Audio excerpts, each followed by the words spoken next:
Hey folks and welcome back to the channel. So today we have a Dr. Himanshu and he's holding 11 years of experience in the finance part, in the business part and the many more are mentioned in the detail caption.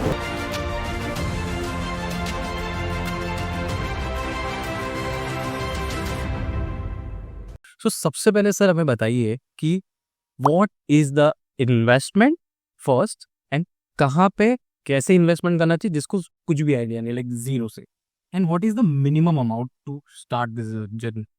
Okay. Thank you, Vignesh, for having me on the channel.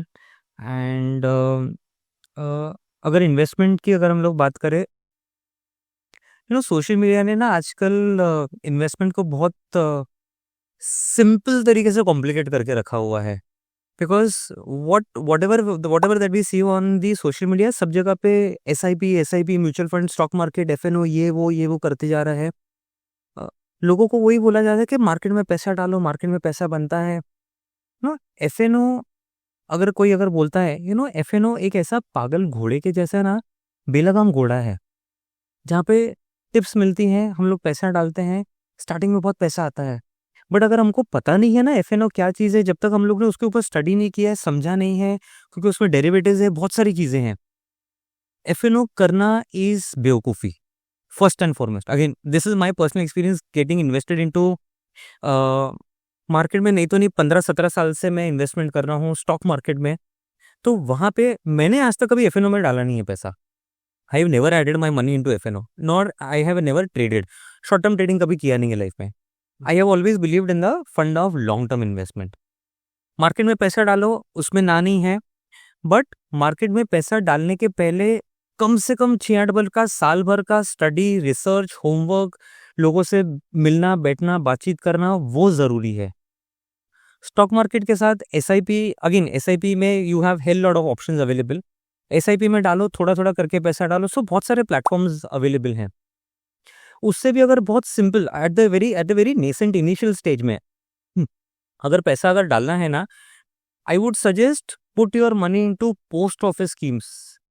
बहुत लोग शायद इस चीज से थोड़ा सा hesitate करेंगे, but I talking from the countries growth perspective का अगर मैं बात करूं, म्यूचुअल फंड में हम लोग पैसा डाल रहे हैं, स्टॉक मार्केट में पैसा डाल रहे हैं, उसमें FIIs है, फॉरेनर्स पैसा आते हैं, अपना FDI लेकर आते हैं, हम लोग उसमें पैसा डालते हैं, दे मेक मनी और अपना पैसा बाहर लेके जाते हैं. हम लोग हमारे देश में we are creating a dent in the GDP. We are not understanding that. बहुत सारे ऐसे फाइनेंशियल कंपनीज हैं जो फॉरेन इन्वेस्टर्स हैं उसमें. Why are we funding foreigners? फिर हम बोलेंगे अरे गवर्नमेंट कुछ कर नहीं रही है, हमारा डेफिसिट चल रहा है, बजट ठीक से बैठ रहा नहीं है. कहीं ना कहीं उसमें हमारा भी कॉन्ट्रीब्यूशन है बजट नहीं बैठाने में. Why are we not putting our money into post office? Post office में मिनिमम 100 रुपए से भी तुम इन्वेस्टमेंट चालू कर सकते हो. काफी लोगों को पता नहीं होगा. The only problem is post office itself, the system of post office थोड़ा सा स्लो है. वहां पे थोड़ा पंगा आता है कि पोस्ट ऑफिस में जाना, उनके साथ डील करना, हमको सब कुछ फटाफट एकदम चाहिए होता है. अब भी गए, फटाफट गए, ऑनलाइन हो गया, इधर प्रेस किया, OTP डाला, कैसा क्लिक क्लिक क्लिक किया, पैसा इन्वेस्ट हो गया. ऐसा नहीं होता है. पोस्ट ऑफिस में डालो. पोस्ट ऑफिस में you have hell lot of schemes. MIS का स्कीम है, RD है, यू हैव योर KVP, किसान विकास पत्र है, PPF है, बहुत सारी स्कीम्स है. You have your NSE certificates and bonds हैं, डेट इंस्ट्रूमेंट में है. हम वहां पे नहीं डालना चाहते हैं, लेकिन वही चीज हम म्यूचुअल फंड में डालना चाहते हैं. और म्यूचुअल फंड वाला जो डेट मार्केट में, डेट इंस्ट्रूमेंट में डालना चाहते हैं, हमको वो परवड़ेगा, लेकिन हम खुद नहीं करना चाहते. फिर वो साइकोलॉजी लोगों की थोड़ी सी गड़बड़ वाली है. तो I would say if you genuinely want your country to grow at a longer run, 5 years 10 years down the line, put your money into post office. और उससे भी अगर छोटा इन्वेस्टमेंट करना है या से साइजेबल पॉकेट मनी है, 3-4 हज़ार का पॉकेट मनी मिलता है, स्टार्ट विद बैंक. ऑब्वियसली किसी ना किसी, हर किसी का ऑलमोस्ट बैंक होता है, कोई ना कोई बैंक अकाउंट होता है. Put your money into recurring deposit. 500 रुपए मिनिमम. गवर्नमेंट बैंक में जाओगे 100 रुपए से काम चलता है, प्राइवेट बैंक में जाओगे 500 रुपए से होता है. 500 रुपए का हर महीने का एक रिकरिंग डिपॉजिट बनाओ. तुम्हारा साल भर में 6,000 रुपए जमा हो जाएगा, प्लस जो इंटरेस्ट मिलेगा ना, थोड़ा बहुत पैसा इधर उधर से आते रहेगा. बर्थडे पे, यहाँ वहाँ पे, दादी नानी आ गए, ये वो XYZ, वो सब पैसा मिल जाएगा, वो पैसा डाल के थोड़ा करके 1 साल के बाद convert that recurring deposit into fixed deposit. भले तुमको कम पैसा देगा, स्लो पैसा मिलेगा, लेकिन एटलीस्ट काफी हद तक सिक्योर्ड है। मैं ये नहीं बोल रहा हूँ रिस्क मत लो, रिस्क लो, बट साथ में सेफ ऑप्शंस भी रखो। This is how, I mean, मैं my first job was in ICICI bank. मैंने वहीं पे सीखा है। My investment journey started with my job, जहाँ पे मुझे मेरे सीनियर्स ने एक चीज सिखाया। आई स्टार्टेड विद 500 रुपए का रिकरिंग डिपॉजिट। धीरे करते I have now a sizable amount of corpus. तो बहुत सारे प्लेटफॉर्म्स हैं, एंड गवर्नमेंट का again, post office, I again with no personal interest, but I would always promote post office, क्योंकि काफी हद तक वो सेफ है। Plus obviously mutual fund and SIP direct stock market में तो है ही है। करेक्ट। एंड जैसे कि see as when we are giving an advice to as a finance adviser, तो बहुत सारे लोग आते हैं हमारे पास कि आई वांट कि मेरा 1 करोड़ है, यू टेक इट, 5 करोड़ बना दो और गए वो। बट आई फील कि स्टॉक मार्केट इट्स लाइक जैसे आप बच्चों को स्कूल भेज रहे हो, तो टेक अ टाइम, फिर समझो क्या होता है, एंड फिर आप बोलो कि हाँ अब मेरे बच्चे को अच्छी जॉब मिली।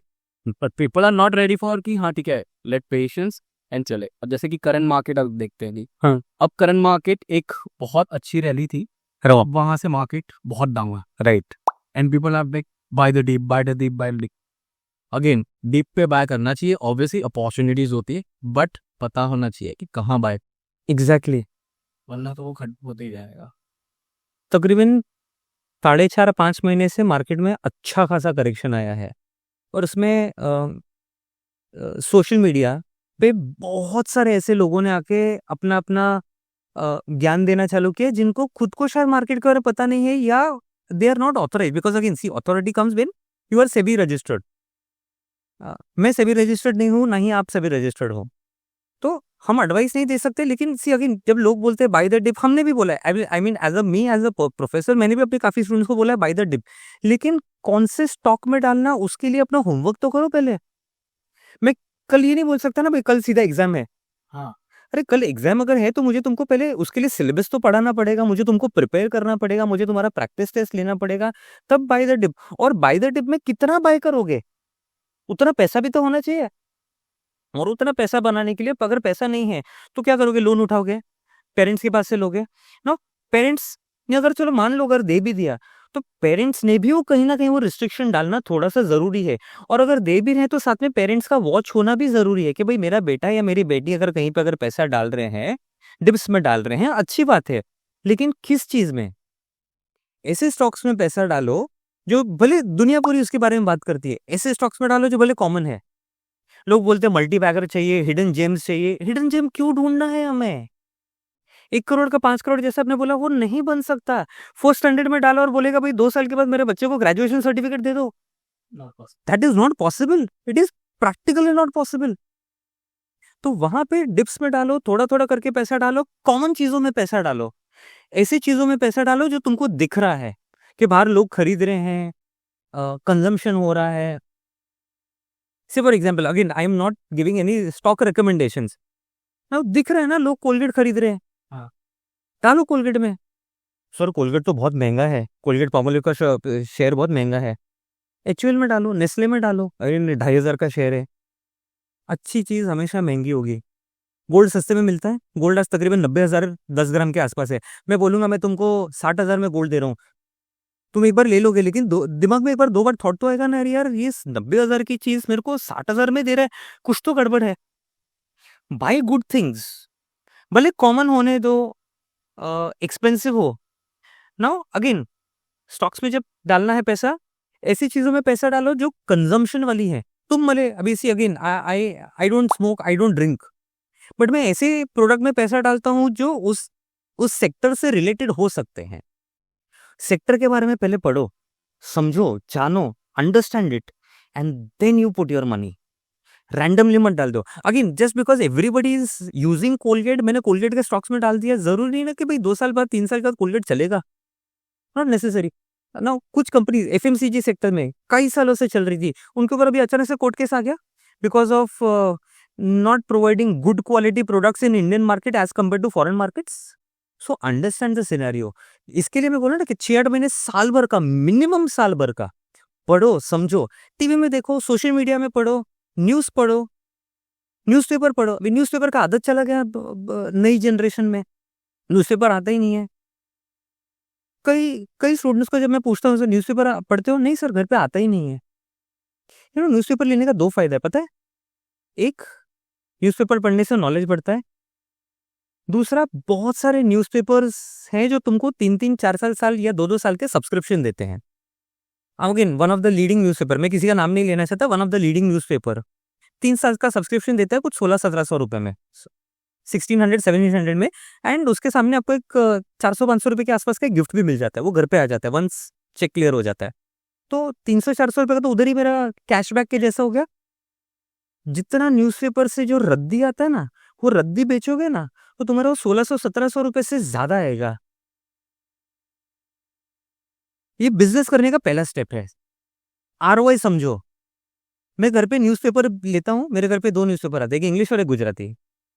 इंग्लिश न्यूज़पेपर पढ़ता हूँ, सुबह को वाइफ़ ने पढ़ा, शाम को मैंने पढ़ा, उसको रद्दी बना के रख दिया, रद्दी बेचा, उसमें से जो पैसा आता है ना, वही मेरा नेक्स्ट ईयर का सब्सक्रिप्शन का मेरा पैसा निकल जाता है, और प्लस जो गुजराती पेपर आता है, उसका भी आधा पैसा निकल जाता है। तो दिस इज़ हाउ गुजराती तो भाई वो खून में है, कहीं न कहीं वो that is what we have learned from our ancestors. Business करना है, बिज़नेस को पहले समझो, आरओआई समझो, कहाँ पे पैसा डालना चाहिए, कहाँ से तुमको तुम्हारा आरओआई बनेगा, किस तरीके से बिज़नेस ऑपरेट हो सकता है, and what is a feasible product in the market. और उसके लिए वो common sense and logical applicability वो होना चाहिए, और वो आता है एजुकेशन से। Not just because I am a professor मैं बोल रहा हूँ ऐसा, बट अगेन एनीवेज़ ये तो हमारे बाप-दादा ने भी हमको वही सिखाया है कि पढ़ोगे नहीं ना, तब तक कुछ नहीं बनने वाला है। Basic education, graduation, post graduation, basic is mandate. Correct.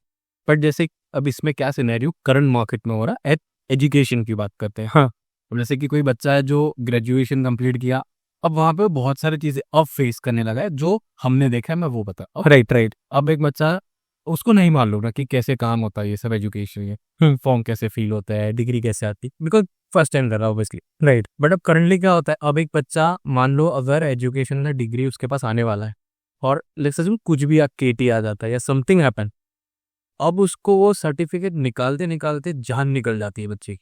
मतलब अगर बहुत सारे बच्चे देखे हैं कि फ्रस्ट्रेट हो गए और एंड में दे क्विट, भाई माफ करो, अब नो एजुकेशन, राइट। तो डू यू थिंक कि जैसे जो न्यू एजुकेशन पॉलिसी आया है, वो चीजें अच्छी के साथ साथ खराब भी कर रहा है, या फिर कहीं ना कहीं इंडिया एक एजुकेशन सिस्टम में लैक ऑफ कर रहा है? नाउ इसको 2-3 पार्ट्स में हम तोड़ के अगर बात करें तो एक, अगर बच्चा केटी लग गया या मिस्टेक हो गया फॉर व्हाटएवर रीज़न, छोड़ देना, हार मान लेना, वो हमारे इंडियन कल्चर में नहीं है। हाँ, true है। जो हम लोग ने हमारे रामायण और महाभारत से भी सीखा है कि जंग लड़ने के पहले हथियार डाल दोगे तो जंग कैसे जीतोगे। अभिमन्यु मरते दम तक लड़ रहा था, तो केटी लग गया, उसको कैसे क्लियर करे?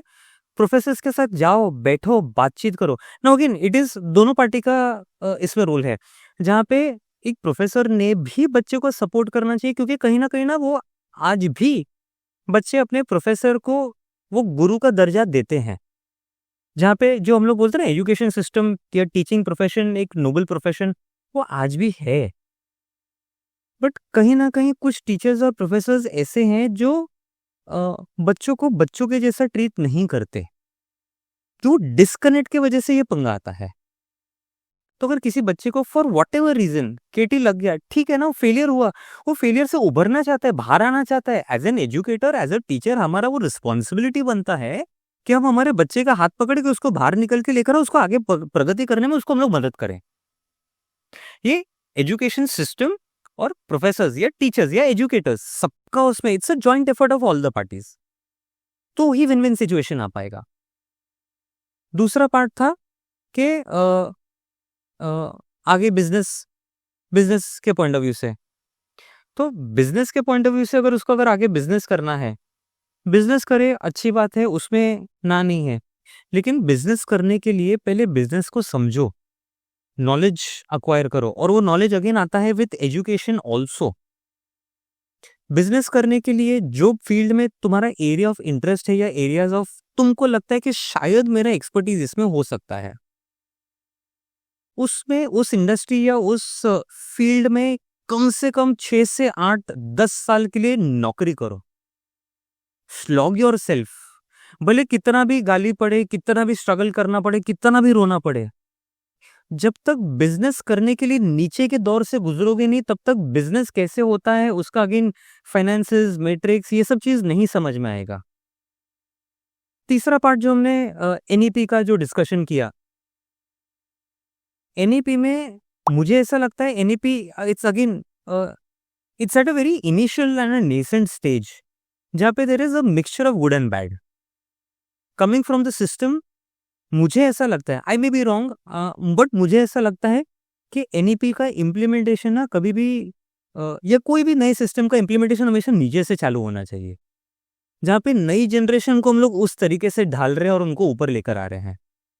नाउ एनईपी अभी महाराष्ट्र में या मुंबई की अगर मैं बात करूँ तो चालू हुआ है ऊपर से, post graduation, graduation, under graduation, junior college, और फिर धीरे नीचे नीचे आते जाएगा। तो जो नई उम्र का जो बच्चा है या जो अभी जूनियर केजी में है या फर्स्ट सेकेंड स्टैंडर्ड में है ना, ऊपर से एनईपी चालू हो गया है, ये बच्चे नीचे से जा रहा है, तो जब ट्रांजिशन आएगा ना तब बहुत पंगा होगा। बिकॉज ऐसा सुनने में आ रहा है कि सारे बोर्ड्स शायद मर्ज हो जाएंगे, जो सीबीएसई, आईसीएसई, आईजी, कैम्ब्रिज, ये वो बहुत सारे बोर्ड्स हैं हमारे पास, सब बोर्ड्स मिक्स होकर मर्ज होकर एक बोर्ड बन जाएगा ना। वहां पे प्रॉब्लम आएगा कि भाई I come from a different background, जहां पे मैंने कुछ और पढ़ा और अभी नए बोर्ड में कुछ और है ना। एनईपी में प्रॉब्लम ये हुआ है कि एनईपी में ना बहुत सारे स्ट्रक्चर्स 2-3 है, एक स्कूल स्पेसिफिक है, डिपार्टमेंट स्पेसिफिक है, उसके साथ जो यूजीसी है, जो नैक का जो गाइडलाइंस है, मुंबई यूनिवर्सिटी है, सारे लोग जो पेरेंटिंग एजेंसीज जिसको हम लोग कहते हैं, they are giving autonomous to the colleges. Autonomous में एक फायदा ये होता है कि you have the liberty to change and draft the syllabus according to the needs of the students and creating an environment which will help them to grow in their professional life, चाहे वो job हो, चाहे वो business हो, whatever it is. But again, sorry to say this, but कई सारे ऐसे teachers हैं जो इनिशिएटिव्स नहीं लेना चाहते हैं। जो सिस्टम चल रहा है, जो सिलेबस चल रहा है, उसी को चलाएं दो, 5-10% का मॉडिफिकेशन इधर उधर कर लिया। और जो टीचर्स हैं या जो एजुकेटर्स हैं जो जेन्युइनली कुछ अच्छा करना चाहते हैं, तो सिस्टम उनको करने नहीं देता, क्योंकि सिस्टम ने कई सारी चीज़ों में ना हाथ बांध के रखे हुए हैं। क्योंकि वो चीज़ को अगर हम लोग इम्प्लीमेंट करने जाएंगे तो बहुत सारी चीज़ों में रिपरकर्शंस ये हो सकता है कि आउट ऑफ द बॉक्स जाना पड़े, जहाँ पे हमको एक्स्ट्रा टाइम, एफर्ट्स, एनर्जी, पैसा, बहुत सारी चीज़ों का कॉम्बिनेशन, रिसोर्सेज, अगर हम लोग रिसोर्सेज बोले तो बहुत सारी चीज़ों में रिसोर्सेज को एडवर्स तरीके से भी यूज, मतलब थोड़ा ज़्यादा खर्चा हो सकता है नाउ। कहीं ना कहीं, sorry to say, but commercialization of education that has happened, privatization आ गया है, कमर्शलाइजेशन आ गया है, everybody wants to make money out of it. तो रिसोर्सेज अगर मेरे ज़्यादा अगर खर्चे होंगे, मैं अपने फ्रेमवर्क से ज़्यादा चले जाऊंगा, तो मेरा as a owner of the institute मेरे पास पैसा कहाँ पे बचेगा। एंड कहीं ना कहीं वो लालच वो आया ही आया है। तो जो I mean the fact remains the fact, भले हम लोग उसको कितना भी झुटला ले, हम लोग इतना उसको एक्सेप्ट करें या नहीं करें, yes there are some colleges, there are some institutions जो टीचर्स को वो लिबर्टी एंड फ्री हैंड दे रहे हैं। Now I go at multiple colleges visiting के लिए भी, I go at various places, there have been some colleges which has given me liberty. Himanshu sir, ये आपका क्लास है, आपका सिलेबस है, आपके बच्चे हैं, आपको जो करना है, जैसे भी करना है उनको करो। हमारा एक ये भी ऑब्जेक्टिव है एज एन इंस्टीट्यूट कि हमारे बच्चों का रिजल्ट अच्छा भी आना चाहिए, लेकिन उनको लाइफ में कुछ आगे प्रोडक्टिव भी होना चाहिए। कई बार मैंने सिलेबस टाइम से पहले खत्म कर लिया है और हम लोग ने आउट ऑफ द वे जाके इतनी सारी बातें की हैं, या अदर देन सिलेबस हम लोग ने जब नॉलेज शेयरिंग की है, that is where the true and pure connect gets built between the student and a teacher. तो जो वो धीरे धीरे वो जो बॉन्ड जो हम लोग बोलते हैं कि भाई बॉन्ड होना चाहिए टीचर और स्टूडेंट के बीच में, मैं ये नहीं बोलता हूँ कि फ्रेंडशिप भी एकदम ऐसा पर्सनल होना चाहिए, ऑब्वियसली एक दायरा होना चाहिए बीच में, एक लाइन होना चाहिए, लेकिन उस दायरे तक आना भी टीचर ने एफर्ट लेना हमेशा जरूरी है। बच्चा कभी एफर्ट नहीं लेगा, क्योंकि बच्चों के लिए टीचर इज लाइक अरे नहीं थोड़ा दूर से रहे तो बेटर है। कहीं ना कहीं वो टीचर ने वो एफर्ट लेना पड़ेगा कि भाई सिलेबस के अलावा मैं और क्या बच्चे को नॉलेज दे सकता हूँ जो उसके लाइफ में उसको काम आएगा। सिलेबस तो कोई भी पढ़ा सकता है, क्लासेस वाले भी पढ़ाते हैं, उसके लिए शायद मेरी ज़रूरत ना भी पड़े। I teach theory subjects, HR, general management, marketing, ये सब सब्जेक्ट पढ़ाता हूँ, उसके लिए मेरी ज़रूरत नहीं है। टेक्स्ट बुक थ्योरीज इतना स्ट्रांग है अपना, मेरी ज़रूरत नहीं। मेरा ज़रूरत कब आता है? As a true and real educator, या कोई भी मेरी जगह पे कोई भी हो, तुम आउट ऑफ द वे जाके बच्चे को कितना हेल्प कर सकते हो, कितना उसको गाइड कर सकते हो, जो उसको जिंदगी भर तक याद रहेगा।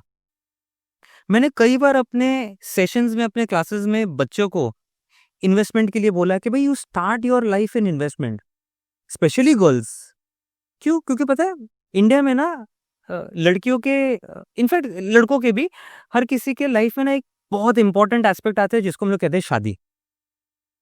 शादी मोस्टली सबका लाइफ में एक ही बार होता है, एक ही बार होना भी चाहिए, बट नो, बजट होता है शादी में हर फैमिली का, and not every parent is that affluent कि वो दिल खोल के खर्चा कर सके। लड़कों की ना फिर भी बहुत सारी इच्छाएं होती है, वो कैसे भी अपनी इच्छाएं पूरी करवा देते हैं। आज भी कई लड़कियां ऐसी हैं जो अपनी इच्छाओं को बोल भी नहीं सकती, फुलफिल करने की तो बात अलग है। मैं लड़कियों को सबसे पहले यही बोलता हूँ कि तुम ग्रेजुएशन कर लो, पोस्ट ग्रेजुएशन कर लो, जो भी पढ़ाई खत्म कर लो, start saving that money and start investing that saved money, because saving is not enough. पैसा बचा लिया कहाँ पे? सर घर में कैश पड़ा है, लिफाफे में रखे हुए हैं, रक्षाबंधन में मिल गया, भाई दूज में मिल गया, बर्थडे में मिल गया, यहाँ वहां से कुछ दादी नानी ने दे दिया। मतलब invest that money, start investing. और इन्वेस्टमेंट करने के लिए अगेन एज आई सेड बहुत सारे ऑप्शंस है, छोटे छोटे ऑप्शंस है, ये कर सकते हैं। एंड इन्वेस्टमेंट करने के लिए सबसे एक, no, the first investment in your life that should be is medical insurance. The first and foremost investment in your life should be medical insurance. एक बार दूसरे सारे खर्चे मत करो, पार्टी वार्टी मत करो, यहाँ वहां मत घूमने जाओ, कपड़े मत खरीदो, कुछ मत खरीदो, medical insurance is must in your life. तो मैं लड़कियों को हमेशा ये समझाता हूँ कि पैसा बचाना और इन्वेस्ट करना चालू करोगे ना, ये पैसा शादी में काम आएगा, जहाँ पे तुम्हारी बहुत सारी इच्छाएं होंगी ना। मेरी 2 बहनें थी, आई मीन है, उनकी शादी हो चुकी है, मैंने वो चीज़ देखा है, तो उस चीज़ से मैंने जो सीखा समझा, मैं वहां से वो चीज़ बोल रहा हूँ कि वो इच्छाएं, again fortunately my father, my grandfather could fulfil most of the dreams of my sisters, but not every family can do that. तो वो जो बचा हुआ और इन्वेस्टमेंट किया हुआ जो पैसा है, उससे तुम अपनी इच्छाओं पूरे कर सकते हो, बट नॉट विद एरोगेंस। अरे पापा तुम नहीं कर सकते, मैं खुद कर लूंगी, वो एरोगेंस, वो एटीट्यूड नहीं चाहिए। बट हाँ पापा तुम नहीं कर सकते, मेरे पास है, मैंने बचाया हुआ पैसा है, मैंने इन्वेस्टमेंट किया हुआ है, वो हम अपने फैमिली फंक्शन के लिए यूज करेंगे। ये अगर रवैया होगा, ये अगर एटीट्यूड होगा ना, that will be the most happiest moment for the parents. तब लगेगा माँ बाप को, हाँ आज मेरा बच्चा सही मायनों में बड़ा हो गया है। तो उसकी जब मैं शादी करवा रही हूँ, लड़की हो या लड़का हो, जब उसकी शादी करवा रही हूँ, मतलब गलती नहीं कर रहे हैं, वो जिम्मेदारी उठाने के लायक है। तो हमेशा मैं अपने बच्चों को ये बोलता हूँ कि इन्वेस्टमेंट करो, अपने हिसाब से करो, जो छोटा मोटा कर सकते हो, लेकिन करो। क्या लगता है इसमें? एंड जैसे कि what we give a small formula, जैसे कि हमने जो बताया है, हम ऐसा सोचते हैं कि इट्स नॉट अबाउट कि आप करंट सिचुएशन ही देखो, आपको हाँ। थोड़ा सा लॉन्ग टर्म रखना पड़ेगा। Exactly. Not only investment, also life में भी। हाँ। कि ठीक है, इन्वेस्टमेंट तो बहुत जरूरी है, नो डाउट, बट जैसे कि लेट्स अज्यूम अभी जैसे मैं, अगर मुझे शादी करना ही है फिक्स, तो मुझे मालूम है कि मेरा एक और फैमिली भी होगा, मेरा एक फैमिली तो है ही, अब इसके साथ साथ जो भी मेरी पार्टनर है उसका भी काम भी है, राइट। तो उसका जो प्लान है ना अभी से होना चाहिए। दैट्स व्हाट आई बिलीव कि अभी अब मेरा एज 23 है, हाँ। तो मैं अभी से इन्वेस्टमेंट करता हूँ, and I am very expert on this. तो मैं इसी के साथ साथ, ये इन्वेस्टमेंट के साथ साथ मेरे कुछ इन्वेस्टमेंट जैसे जो मेरे फ्यूचर फैमिली के, राइट। जैसे मुझे मालूम है कि अभी जो एजुकेशन चल रहा है करंट की, उसका अब जो प्राइस पॉइंट है वो बहुत हायर लेवल पे एजुकेशन। राइट। हमारे टाइम पे प्राइस कम था, एक मिडिल क्लास आदमी एजुकेशन अफोर्ड कर सकता। अग्रीड। जो हिसाब से ये ग्राफ ऊपर जा रहा है, तो आगे जाके ये प्रॉब्लम बहुत होने वाली है बहुत ज्यादा। कि एजुकेशन होगा, सी एजुकेशन अच्छा हो जाएगा, पर व्हाट इफ अगर एक्सेस ही नहीं हुआ तो? राइट। तो उसकी जो प्रिपरेशन है ना, वो तुम्हें आज कर लीजिए। अग्रीड। इन्वेस्टमेंट का नो डाउट, बट हाँ प्लानिंग इन्वेस्टमेंट, हाँ हाँ। कि ये जो इन्वेस्टमेंट है ये मेरे फ्यूचर फैमिली के लिए है, ये इन्वेस्टमेंट मेरी फैमिली के लिए, एंड ये इन्वेस्टमेंट हमारे पे। तो इसमें एक और हमने एक टैक्टिक्स निकाला था कि अगर आप और आपके पार्टनर, अगर आपका मैरिड हो, तो आपके टोटल 3 बैंक अकाउंट होंगे। Right. First will be investment होगा, उसमें वही पैसे जाएंगे, वो सारे के सारे पैसे आपके इन्वेस्टमेंट में ही जाए। Agreed. Second will be a saving account, saving account दोनों का ज्वाइंट होगा, जो भी एक्सपेंस हम करेंगे वो हम करेंगे, नॉट आई डू या यू डू, हम दोनों मिलकर करेंगे। सेविंग उसमें रहेगा, एंड जो भी हमें लगता है कि हाँ ये खरीदना है वो खरीदना, वो सेकेंड अकाउंट से होगा।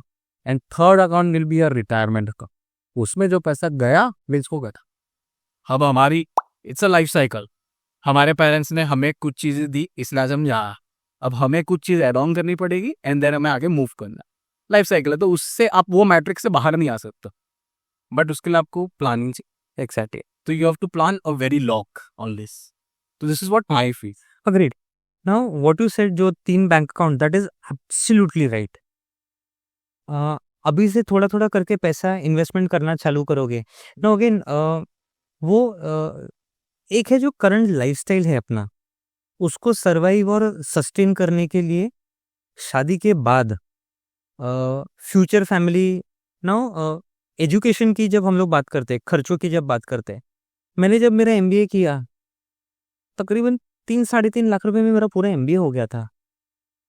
आज MBA आपका चालू ही होता है 6-8 लाख रुपए से मिनिमम, एंड आपकी जो फ्यूचर जनरेशन है से 20-25 साल के बाद कहाँ पे ही चला जाएगा। रिटायरमेंट के लिए आज हम लोग जो सोशल मीडिया पे कई जगह पे बोलते हैं कि भाई 1 करोड़ चाहिए, 2 करोड़ चाहिए, 5 करोड़ चाहिए। इन्फ्लेशन का एक फॉर्मूला है जहाँ पे हम लोग उसको डिवाइड करते हैं 7% या 6% से, 15 साल का हम लोग करते हैं। आज का जो 1 करोड़ का वैल्यू है वो 15 साल के बाद कुछ लाख ही बच जाएगा। तो आज से अगर कोई बोलता है कि भाई तुमको रिटायरमेंट के लिए 2 करोड़ चाहिए, 5 करोड़ चाहिए, उतना हो जाएगा, I don't think that's going to happen. तो इसीलिए investment, again coming back to the investment वाला पॉइंट, आज जब तुम्हारे पास जिम्मेदारियां नहीं है, जब तक शादी नहीं हुआ है, जब तक जिम्मेदारियां नहीं है, मैं ये नहीं बोल रहा हूँ कि अपने शौक या अपने लाइफस्टाइल के ऊपर कॉम्प्रोमाइज करो, लेकिन जो एक्सपर्ट्स जो कहते हैं कि भाई इन्वेस्टमेंट करने के बाद जो पैसा बचा है उसको खर्चा करो, दैट इज नेसेसरी। ना जैसे हम लोग ने तभी एग्जाम्पल भी लिया कि भाई 500 रुपए का रिकरिंग डिपॉजिट से चालू करो, 6,000 रुपया बन जाएगा, 6,000 को और थोड़ा सा पैसा ऐड करके FD बना दो। FD नहीं बनाना है तो और भी तो ऑप्शंस है हमारे पास इन्वेस्टमेंट करने के लिए। If I have to give a very simple, शायद आई डोंट नो ये कुछ लोग करेंगे या नहीं करेंगे, वो 6-8 हजार रुपए या 6-7 हजार रुपए से जो पैसा जमा हुआ ना, buy physical silver, okay, don't buy gold, silver, silver खरीदो। Why silver? There is a reason, and this is backed by research. Silver is going to be the next future, and I will not be surprised, probably 5 years, 7 years or 10 years down the line, silver may surpass gold prices. I started investing in silver in somewhere around 2016 or 17. My first investment in silver was somewhere around only 32 या 33,000 rupees for kg. सिर्फ 32-33 हजार रुपया kilo से मैंने start किया था, आज वो लाख रुपया, तकरीबन लाख रुपया हो गया है। This is where your knowledge, your research, your homework comes. Now, silver क्यों बढ़ रहा है? Because उसका इंडस्ट्रियल यूजेज बढ़ रहा है। जो करंट गवर्नमेंट है वो डिफेंस सेक्टर और स्पेस रिसर्च सेंटर में बहुत ज्यादा मेक इन इंडिया का प्रमोशन कॉन्सेप्ट लेकर आई, उसको प्रमोट भी कर रही है। डिफेंस के लिए भी सिल्वर का कंजम्पशन चाहिए होता है, स्पेस के लिए सिल्वर चाहिए होता है, because that is a good conductor of electricity. अपना हीट प्रोसेसिंग सोलर पैनल्स में सिल्वर जाता है। We are talking about EV, जहाँ पे टाटाज कमिटमेंट कर रहे हैं, रिलायंस है या बड़ी बड़ी जो कंपनीज है, अंबानी, अदानीज, गोदरेज, टाटाज, महिंद्राज, ये लोग सब लोग बोल रहे हैं कि we will go our automobile sector maybe by 30-35 will get into EVs।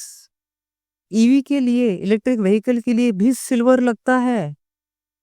Industrial consumption, हम जो मोबाइल फोन यूज कर रहे हैं, हम जो टैबलेट्स, लैपटॉप यूज कर रहे हैं, हमारे जो इलेक्ट्रॉनिकल गैजेट्स है, उसमें सिल्वर जा रहा है। कहीं ना कहीं भले थोड़ा जा रहा है, लेकिन थोड़ा थोड़ा करके कितना सिल्वर कंजम्पशन हो रहा है। और मोबाइल फोन आज ऑन एन एवरेज इंडिया में लोगों के पास ऑन एन एवरेज हर एक पर्सन के पास 1.5 टाइम्स हमारे पास फोन है। मेरे पास 2 फोन शायद होंगे, आपके पास 2 फोन होंगे, किसी और के पास 1 फोन होगा, एवरेज करके हर एक इंसान के पास 1.5 फोन है। उसमें सिल्वर जा रहा है, उस सिल्वर का कंजम्पशन कहीं ना कहीं तो होगा।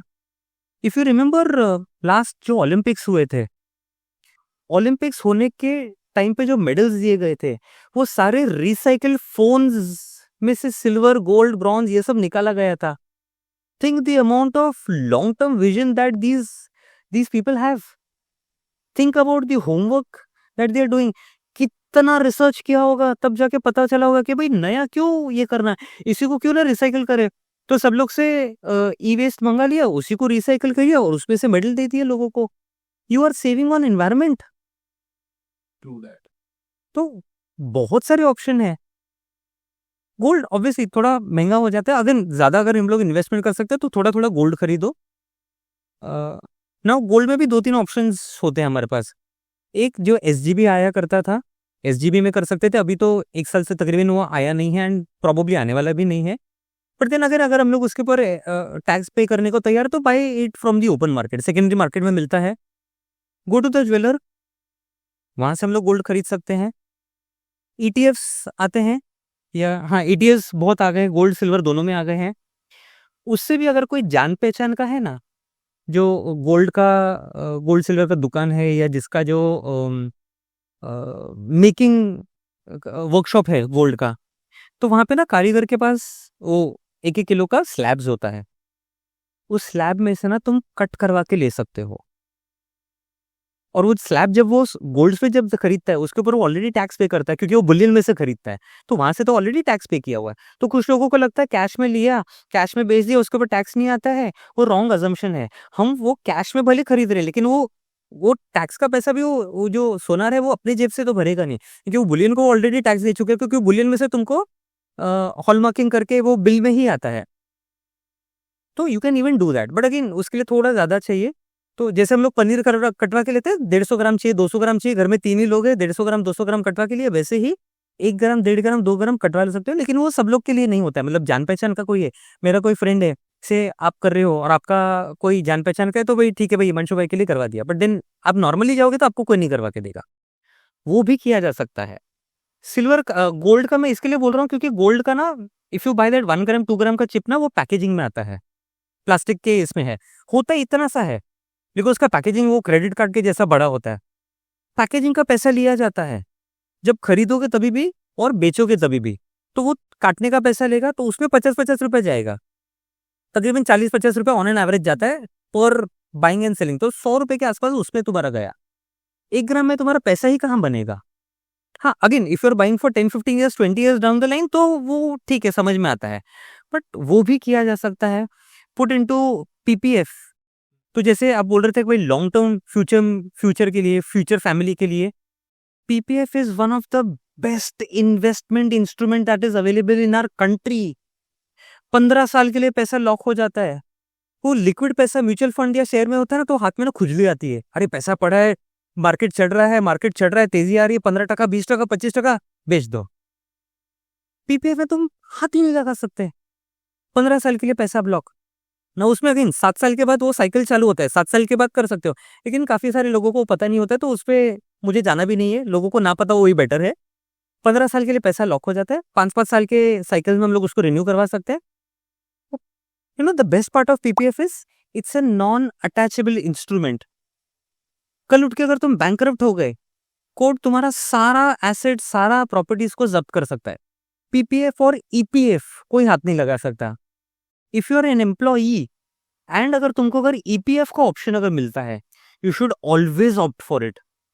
कई बार मेरे पास स्टूडेंट्स आते हैं, जो एक्स स्टूडेंट्स होते हैं, कभी कभी मिलने आते हैं, सर हमको ईपीएफ मिल रहा था, प्रोविडेंट फंड मिल रहा था, लेकिन हमने मना कर दिया। सर कौन 1800 रुपया मैक्सिमम, क्योंकि उसका वो 15 बेसिक प्लस डीए का 15,000 का लिमिट है, उस पर 12% करोगे तो 1800 का मैक्सिमम पैसा कटता है। लेकिन ये नहीं समझते कि 1800 रुपया तुम्हारे जेब से कट रहा है, लेकिन एम्प्लॉयर भी तो भर रहा है। और आज के डेट में, मतलब when we are shooting this video, March 2025, the latest rate of ROI on EPF is 8.25 if I am not wrong. 8 अभी कुछ टाइम पहले उनका प्रेस रिलीज आया था, 8.25% तुमको उसके ऊपर आरओआई मिल रहा है, which is tax free. EPF is also non attachable instrument, कोई उसको हाथ नहीं लगा सकता। तो ईपीएफ में तुम्हारा 1800 जा रहा है, एम्प्लॉयर का भी तो 1800 रुपए जा रहा है, तो 3,500 रुपए जा रहा है, प्लस उसके ऊपर आरओआई मिल रहा है 8.25% का। तुम खाली 1800 रुपए नहीं लोगे और 2000 रुपए तुम उसको म्यूचुअल फंड में डालोगे, उसमें तुम्हारा अगेन ज्यादा पैसा नहीं बनेगा। और अगर देखा जाए तो इट इज एटलीस्ट सेफ तो है। से तो मुझे अगर कोई स्टूडेंट अगर आके बोलता ना सर ये नहीं किया, सबसे पहले उसको बोलता हूँ मतलब तुम सबसे बड़े बेवकूफ हो और मेरे पास आओ ही मत। डोंट कम टू मी बड़े से घर से, सर हम लोग ने मना कर दिया, हम लोग ने डिक्लेरेशन अंडरटेकिंग भर के दे दिया। तो बेवकूफी है, क्योंकि उसके साथ पेंशन भी मिलता है। ये लोगों को समझ में नहीं आता है कि तुम अगर 2-3 साल तक रहे तो तुम्हारा वो पेंशन का भी तो पैसा जाता है उसमें, क्योंकि 8.33% तुम्हारा पीएफ में जाता है, 3.67% तुम्हारा पीएफ में अपना पेंशन में भी जो जाता है। And there is one more thing attached to it, that is EDLI, employ deposit linked insurance. उसमें तुमको इंश्योरेंस का भी बेनिफिट मिलता है। तो कल उठ के अगर तुमको कुछ अगर हो गया, 6 महीना काम किया और कल उठ के कुछ तुमको हो गया, तो तुमको तुम्हारा फैमिली को इंश्योरेंस भी तो मिल रहा है, लाइफ इंश्योरेंस भी तो है। तो वो सिर्फ 1800 रुपया दिखता है, लेकिन उसके साथ एसोसिएटेड लॉन्ग टर्म बेनिफिट्स नहीं दिख रहे हैं। That is where the problem is. तो पीपीएफ में पैसा डालो, 15 साल के लिए वो पैसा भूल जाओ, एनएससी सर्टिफिकेट्स में डालो, 7-8 साल के लिए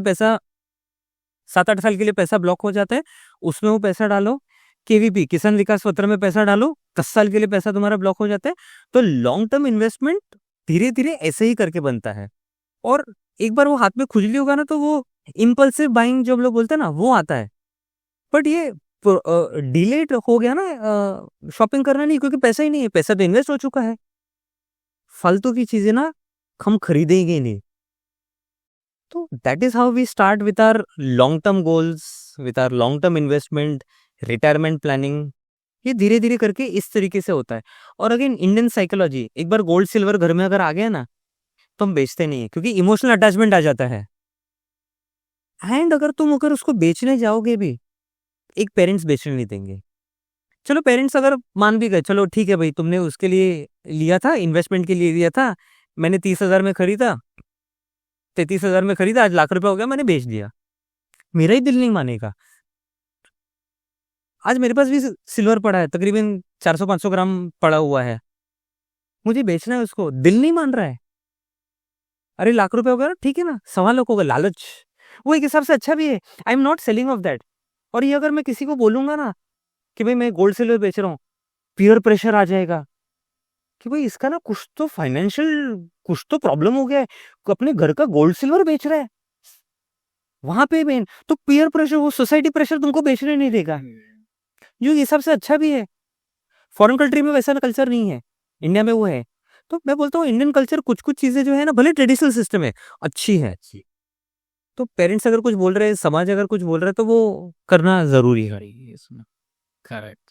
एंड अब थोड़ा सा अब बिजनेस साइड पे आता है। हाँ। सो बेसिकली करंट मार्केट में क्या हो रहा है, लाइक बिजनेसेस की बात होती है, तो अब जो जैसे सोशल मीडिया है, it's a fast moving platform, तो हर चीज़ें 5-10 मिनट में तो वहाँ पे पहुँच ही जा रही, राइट। बट एक और सिनेरियो क्रिएट हो रहा है, जैसे कि अब है ना प्रेशर बन गया है बिजनेस लाइक जो 9 to 5 कर रहे हैं, दे आर थिंकिंग अरे यार मैं 9 to 5 कर रहा हूँ, एंड बिजनेस वाले होते हैं बिजनेस करो बिजनेस करो बिजनेस करो।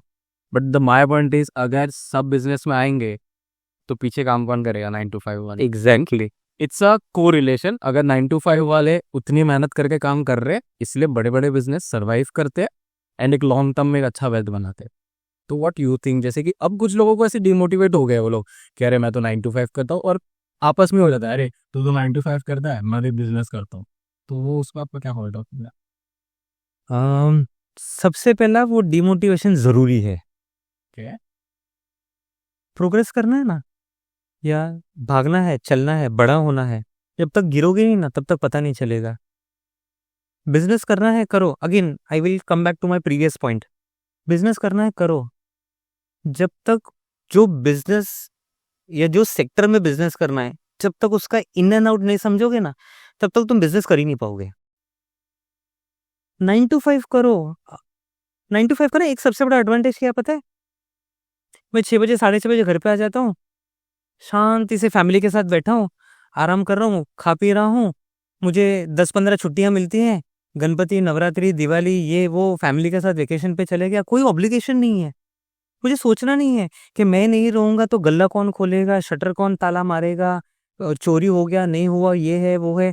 जो लोग बिज़नेस कर रहे हैं ना, मैं अगर मेरे फैमिली में काफ़ी सारे लोग हैं जो बिज़नेस करते हैं। हम लोग फैमिली ट्रिप पे हैं, कभी वीकेंड फ्राइडे, सैटरडे, संडे गए हैं, लोनावाला, खंडाला, XYZ। वो मोबाइल लेके बैठे हैं, क्यों? क्योंकि वो देख रहे हैं, सीसीटीवी कैमरा चालू है। अरे बराबर चल रहा है कि नहीं, आदमी चोरी तो नहीं कर रहा है, मैनेज कर रहा है कि नहीं, ये है, वो है, ऐसा है, वैसा है। एंड टेक्नोलॉजी अनफॉर्च्यूनेटली इतना एडवांस हो चुका है कि वो सीसीटीवी कैमराज में टू वे कम्युनिकेशन हो गया है। यहाँ पे अरे तू बराबर नहीं कर रहा, मैं यहाँ से बोल रहा हूँ, वहाँ पे आदमी सुन रहा है। अरे तू फैमिली के साथ आए हो, एंजॉय करो। 9 to 5 ज़रूरी भी है। मैंने 9 to 5 बहुत किए हैं, इनफैक्ट अभी भी कर रहा हूँ। नो डाउट मेरा 9 to 5 नहीं है, मेरा थोड़ा ज़्यादा हो जाता है, but then that is what I have chose for. 9 to 5 करोगे, बिज़नेसेस के फिगर्स, नंबर्स, बिज़नेस करने के तौर तरीके, निटी-ग्रिटीज़ को समझोगे ना जब तक, उसके बाद ही बिज़नेस कर पाओगे। तो अगर बिज़नेस करना है तो 9 to 5 करना ज़रूरी है। बहुत सिंपल एग्ज़ाम्पल है। चाय पीते हैं, India is a T loving country, हम लोग भी अभी चाय पिया। चाय जब तक घर पे बनाओगे नहीं, किसी और को बनाते हुए देखोगे नहीं, खुद जब तक बनाओगे नहीं, जब तक चाय का धंधा नहीं कर पाओगे। क्योंकि चाय बनाना इज़ एन आर्ट।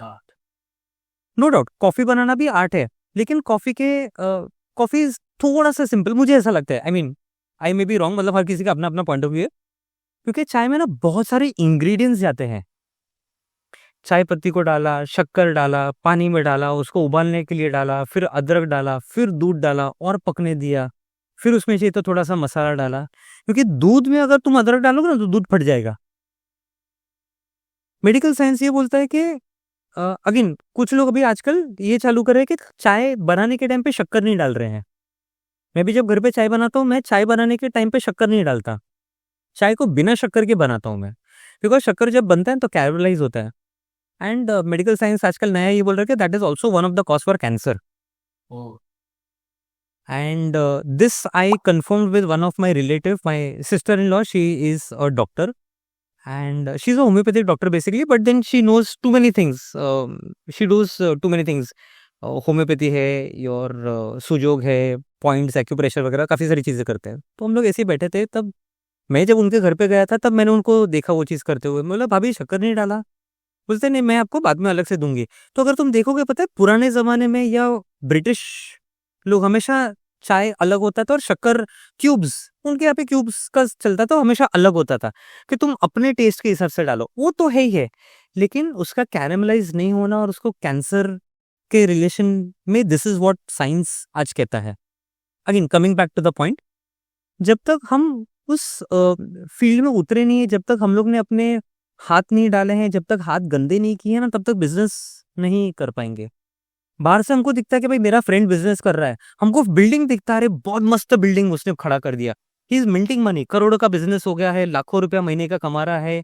वो मोमोज़ वाला दिन का 1000 रुपया कमा रहा है, महीने का 30,000 60,000 कमा रहा है, लाख रुपया कमा रहा है, साल का 12 लाख 15 लाख रुपया कमा रहा है। जो सोशल मीडिया पे हम लोग ने बहुत सारे रील्स भी देखा है ये, from a fun point of view.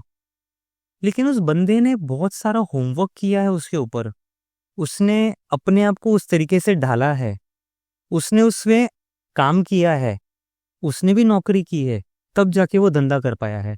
और बिज़नेस करना is not that easy, specially in a country like India.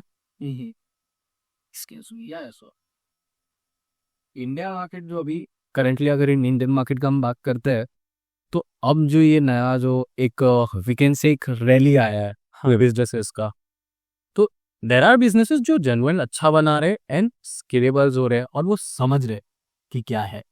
But due to social media बोलते हैं ना, अब वो वैल्यूएशन गेम हो गया थोड़ा-सा।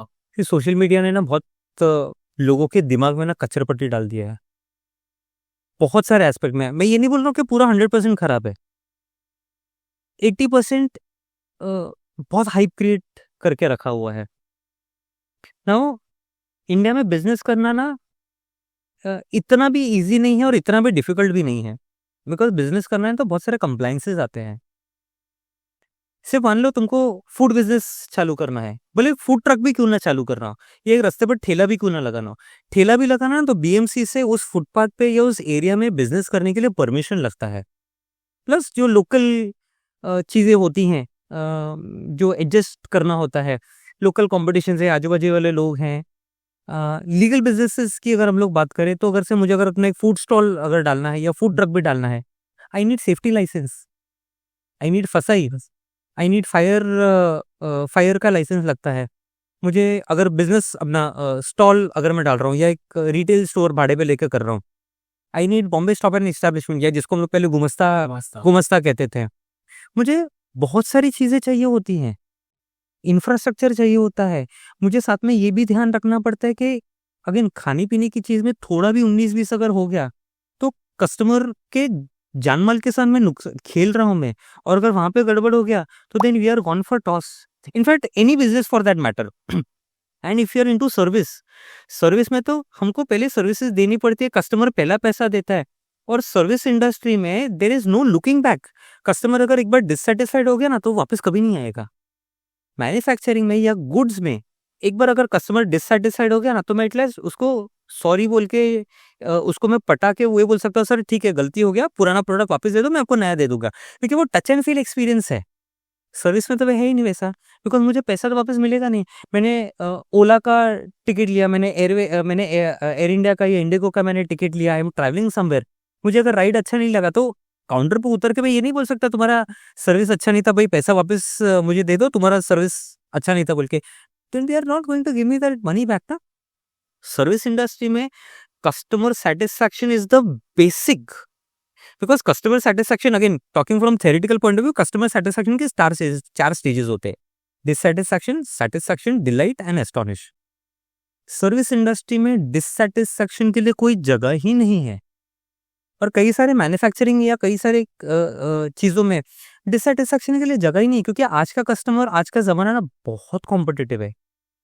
कस्टमर सिंपल बोलेगा तू नहीं तो कोई और सही। मुझे platform, e commerce platform x से वाई से अगर मुझे अगर 5 रुपये सस्ता पड़ रहा है, तो मैं 5 पे शिफ्ट हो जाऊंगा। मैं ये नहीं देखूंगा मुझे उसमें कैशबैक कितना मिल रहा है, कि लॉयल्टी पॉइंट्स मिल रहा है कि नहीं मिल रहा है, मेरे को कोई फर्क नहीं पड़ता। मुझे 5 रुपये भी सस्ता मिल रहा है ना, I will shift from X to Y. तो बिजनेस करना is not that simple and easy. Business को अगर समझना है ना, 6-8 साल काम करो, बिजनेसेस को समझो, नंबर्स को समझो, फाइनेंसेस को समझो।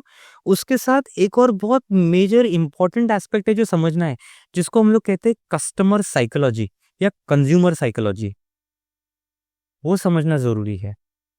और कस्टमर कंज्यूमर साइकोलॉजी के साथ मुझे कंपटीशन साइकोलॉजी भी समझना है।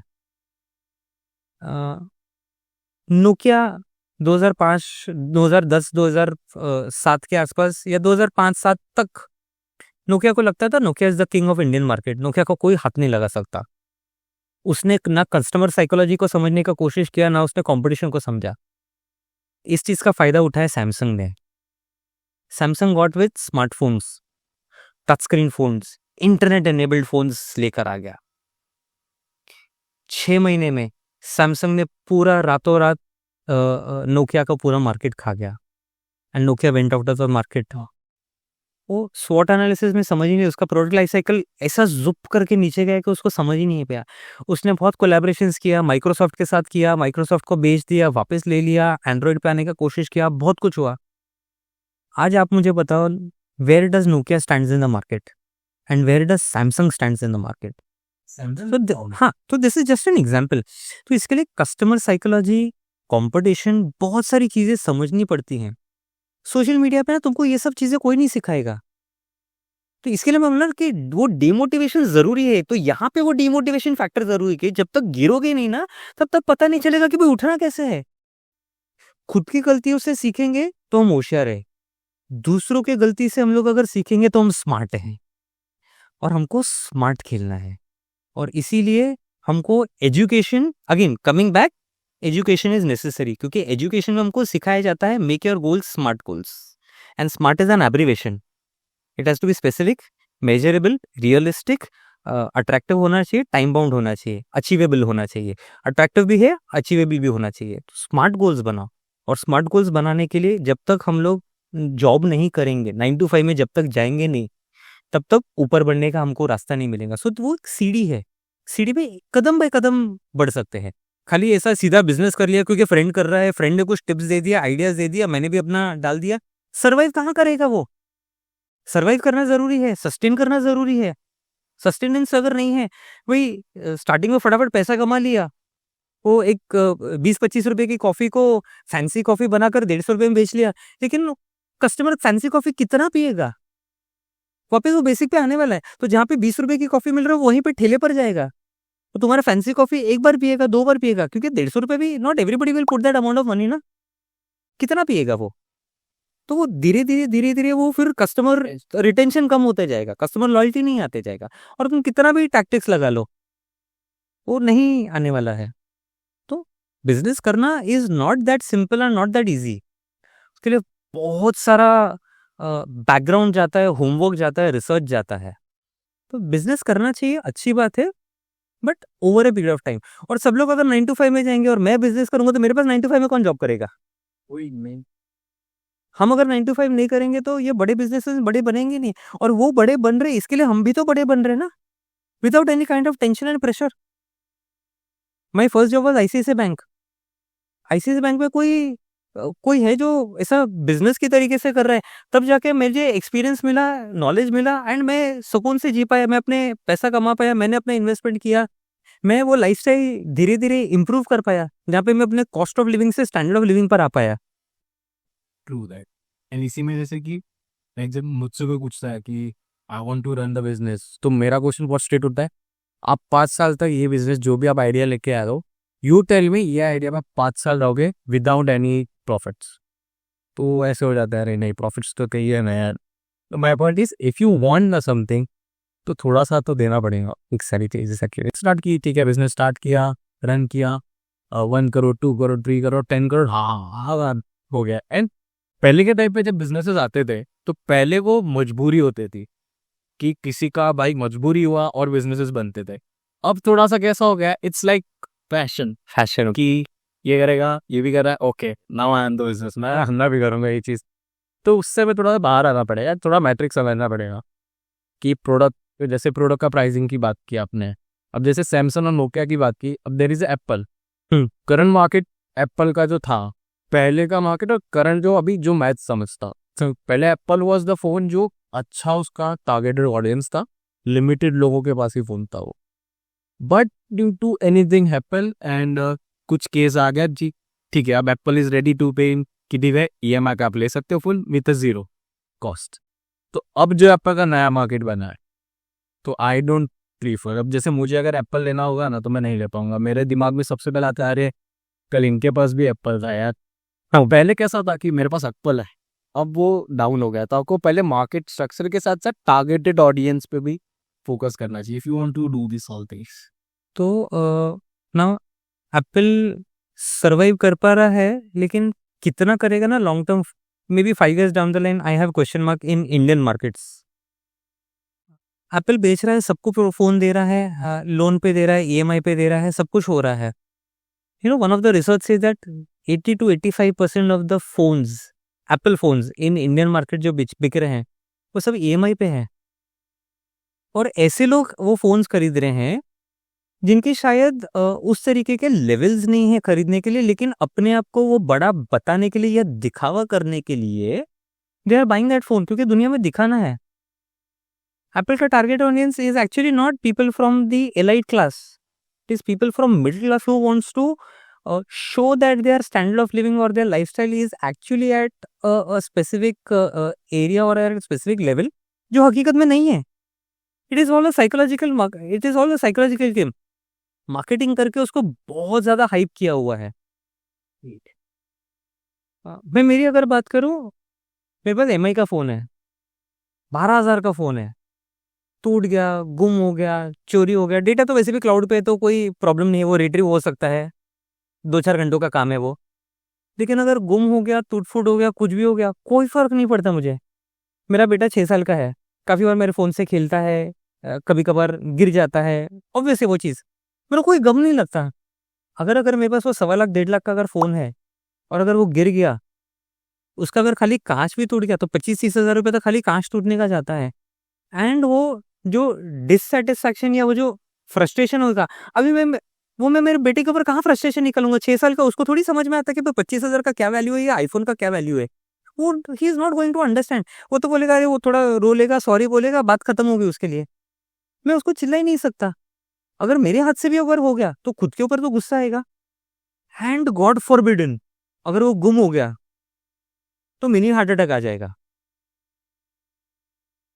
Again talking probably 15-20 years down the line, previous में past में there used to be a company called as BlackBerry.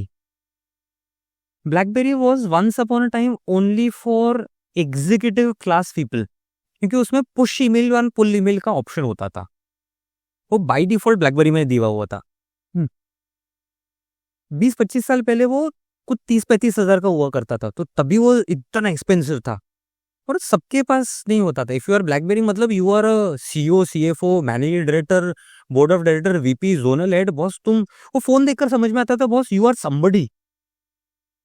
तुम गाड़ी से उतर रहे हो, तुम कहीं पे जा रहे हो फंक्शन में, शादी में, ब्लैकबेरी है बाबा, बहुत बड़ा आदमी है वैसा, सर ब्लैकबेरी वाला आदमी है। ब्लैकबेरी ने फिर उस फोन को ज्यादा पैसा कमाने के लालच में उसको वो 80-20 रेशियो का उसका उसने इम्बैलेंस कर दिया। 80-20 अपना जो पेरेटो रूल है, पहले वो सिर्फ 20% लोगों के लिए था, फिर उसने उस 20 से 80% लोगों के लिए कर दिया। सबके पास ब्लैकबेरी है क्योंकि उसको 8-10 हज़ार में अफोर्डेबल बना दिया है। सबके पास है। कॉलेज के स्टूडेंट्स के पास ब्लैकबेरी है। So if I am the CEO of XYZ company में, टाटा, बिरला, अंबानी, गोदरेज, महिंद्रा का अगर मैं सीईओ हूँ या मैं जोनल हेड हूँ, सेंट्रल वेस्टर्न जोन का अगर मैं हेड हूँ या मैं वाइस प्रेसिडेंट हूँ, और कॉलेज जाने वाला बच्चा है, जहाँ पे मैं कोई फंक्शन के लिए गया हूँ, कॉलेज के बच्चे का भी, मेरा वैल्यू किधर है? I have my status boss, I am a zonal head, मैं वीपी है। मैं एग्जीक्यूटिव क्लासेस ने और वो लेवल के लोगों ने ब्लैकबेरी को डिसोन करना चालू कर दिया।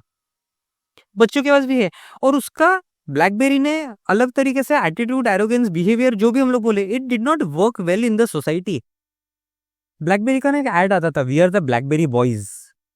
3-4 लोग होते थे एग्जीक्यूटिव सूट बूट पहन के, मस्त एकदम टाई वाई चकाचक, ब्लैकबेरी फोन्स हैं, they are we are the BlackBerry boys. फिर धीरे धीरे कॉलेज के बच्चे, and then people are surprise, अरे ये कौन आ गया, कहाँ से आ गया, इसके पास भी ब्लैकबेरी है, मेरे पास भी है। तो अगेन लाइक मेरे पास मर्सिडीज है तो तुम्हारे पास भी मर्सिडीज है, मेरा वैल्यू क्या? What is the value of Mercedes? तो देन धीरे धीरे वो ईगो हर्ट होना चालू हुआ, which was realise by BlackBerry very late. तब तक वो मार्केट से चला जा चुका था।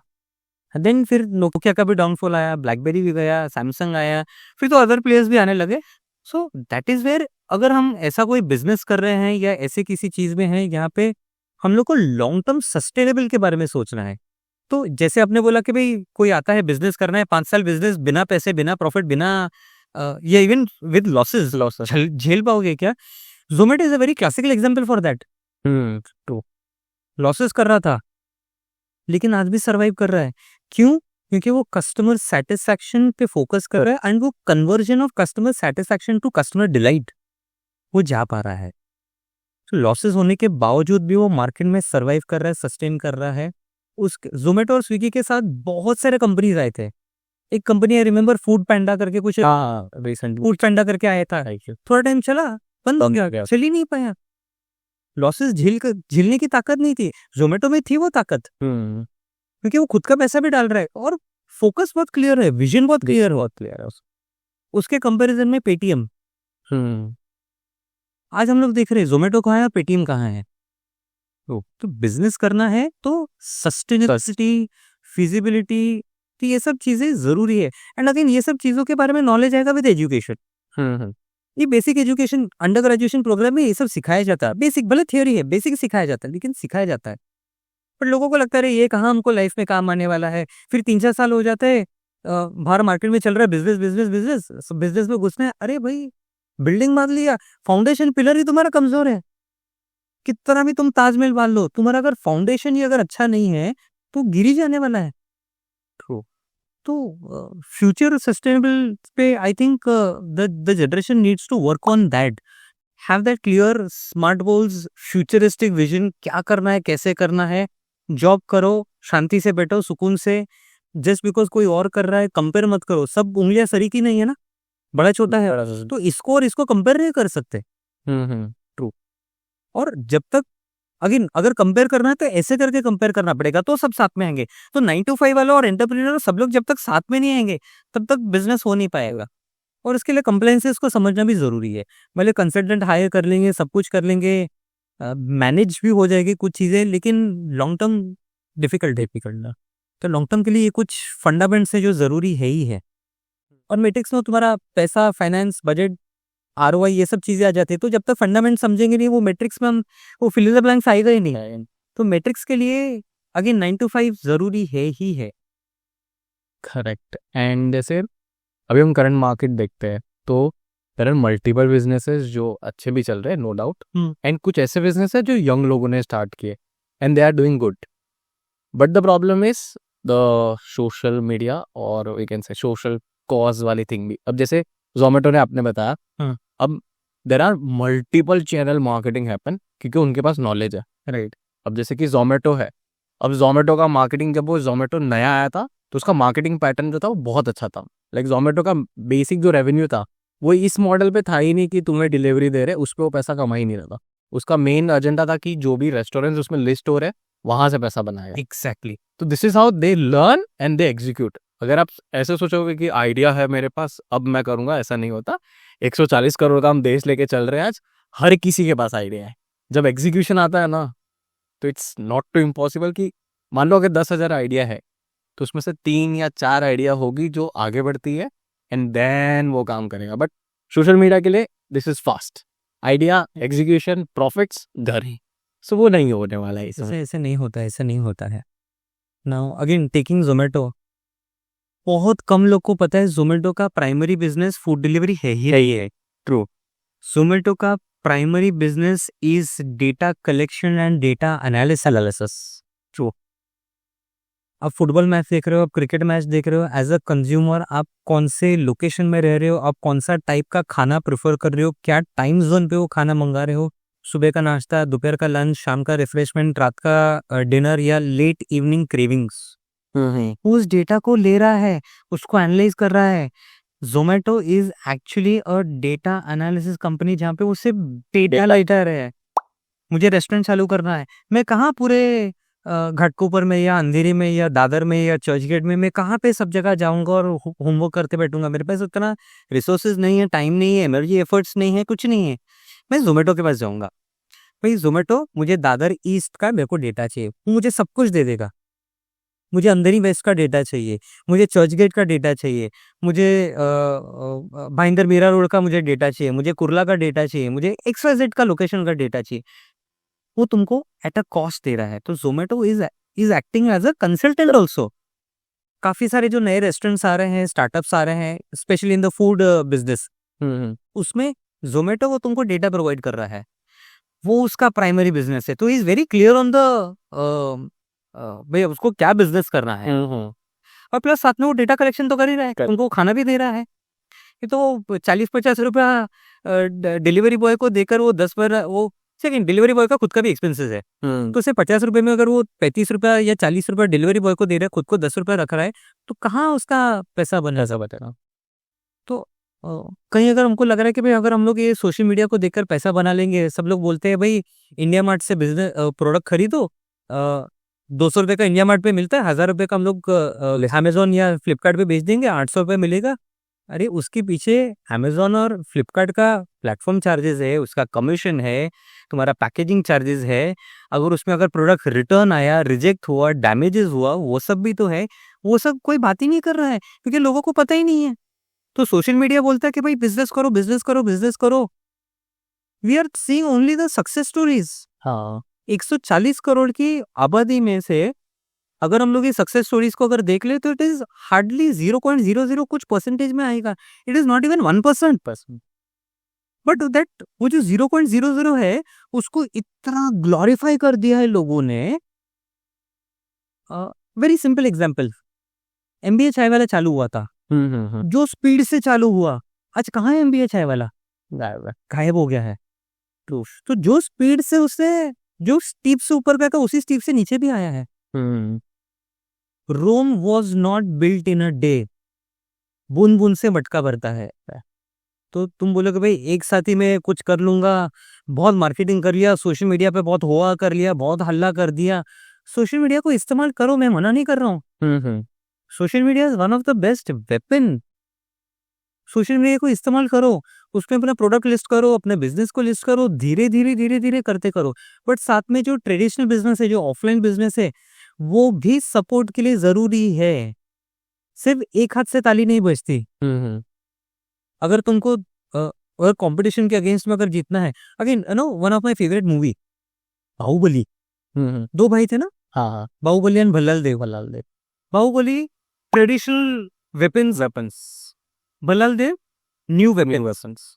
भले इंटेंशन कुछ भी था, इंटेंशन को जाने देते हैं। दोनों का कॉम्बिनेशन करके उन्होंने दुश्मन के अगेंस्ट में जीत हासिल किया था। एक ट्रेडिशनल मेथड से अपना दिमाग लगा रहा है, एक मॉडर्न मेथड से अपना दिमाग लगा रहा है, and that is how they saved there kingdom. Mahishmati को उन्होंने ऐसे ही बचाया है। तो वहीं से अगेन सी मैं जो स्टूडेंट्स मेरे ये वीडियो को देखेंगे ना, अपने काफ़ी सारे स्टूडेंट्स इसको कोरिलेट कर पाएंगे। मैं जब क्लास में एग्जाम्पल्स देता हूँ ना, मैं बहुत सारी मूवीज़ का एग्जाम्पल देता हूँ। मैं मूवीज़ देखता हूँ, बट सिर्फ not from the entertainment point of view, क्योंकि मूवीज़ से ना बहुत सारी चीज़ें हम लोग सीख सकते हैं अदरवाइज। जब मैं एचआर को बच्चों को पढ़ाता हूँ ना, एचआर के बच्चों को पढ़ाने के लिए मैं पता कौन सी मूवी दिखाता हूँ? कौन से? You may not even imagine, या शायद आपको हंसी भी आएगी। It's called as kung Fu Panda part 1। No, kung Fu Panda part 1 एक ऐसा मूवी है जहाँ पे एचआर के बहुत सारे कॉन्सेप्ट सिखाए जा सकते हैं। Training, development, leadership, motivation, succession planning, recruitment, selection, your long term vision, बहुत सारी चीजें सीख सकते हैं। कोऑर्डिनेशन, कोऑपरेशन, टीम वर्क, अपनी ईगो एरोगेंस को साइड में छोड़ना और देखना। That one movie Kung Fu Panda part 1 is again one of my favourite movie. और ये मूवी मैंने क्लास में कुछ बच्चों को दिखाया भी है। सम ऑफ द बैचेस के बच्चों को मैंने दिखाया है। वी हैड फन, हम लोग we have enjoyed seeing that movie, superb. And उसी के बेसिस के ऊपर फिर एक कहीं पे नॉमिनेशन आया था कि if you think that you have done out of the box teaching methodologies, तो you make a case study out of it and you give us a presentation for that. मैंने अपने को केस स्टडी बनाया, एक short paragraph case study, not a proper case, but एक सिर्फ उसका एक एक्सपीरियंस शेयर करना था, और वो मैंने शेयर किया। और उसके बेसिस के ऊपर आई रिसीव 2022-23 में बेस्ट टीचर का अवार्ड मिला है मुझे उस चीज के लिए। And we had fun seeing that movie. When it comes to investment से रिलेटेड देयर आर 2 मूवीज जो मैं हर स्टूडेंट को या हर किसी को मैं रिकमेंड करता हूँ। There is a documentary, basically आधे घंटे का डॉक्यूमेंट्री है, which is called as one idiot and one idiot return. It's a must see documentary. थोड़ा स्लो लगेगा शायद कुछ लोगों को जिनको समझ में नहीं आ रहा है, बट उसमें बहुत सारी चीजों को बताया गया है if you understand the nitty-gritties of it. Younger generation को इन्वेस्टमेंट एक पता नहीं है, क्योंकि फैमिली ने करके रखा है, पेरेंट्स ने करके रखा है, हम मौज मस्ती से जी रहे हैं। एंड सेकेंड पार्ट में they talk about savings and investment. जो जैसे आपने बोला कि खुद के लिए इन्वेस्टमेंट करो, फ्यूचर फैमिली, खुद के फैमिली के लिए, फ्यूचर फैमिली के लिए रिटायरमेंट रहेगा। जो second part of the movie है ना, the second part of the documentary, sorry, उसमें वन इडियट रिटर्न जो है ना, उसमें बताया गया है कि कैसे अगर आप खुद के लिए पैसे या अपने फ्यूचर रिटायरमेंट के लिए पैसे नहीं कर रहे हो ना जमा, तो आपकी क्या हालत होगी।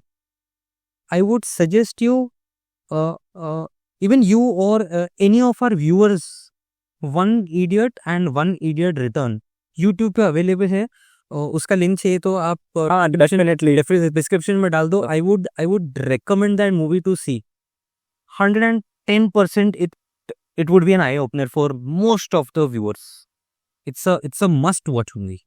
डेफिनेटली उसका जो भी लिंक एंड उसके जो भी रहेंगे पार्ट्स, डेफिनेटली हम ट्राई करेंगे कि डिस्क्रिप्शन में आपको लिंक एक्सेस मिल जाए।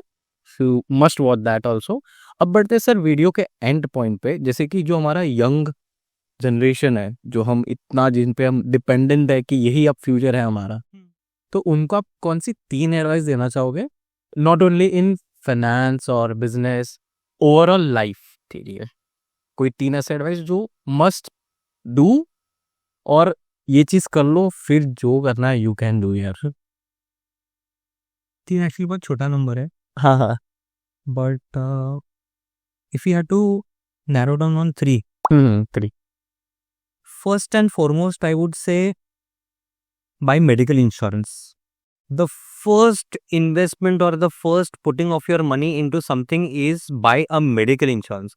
Because medical के जो खर्चे हैं कोविड से लेकर अब तक हम लोग ने अगर देखें, अगर हो गया मतलब रिसर्च की अगर हम लोग माने तो every year on an average 25 to 33-34% के आसपास on an average every year medical expenditures are increasing, only medical inflation.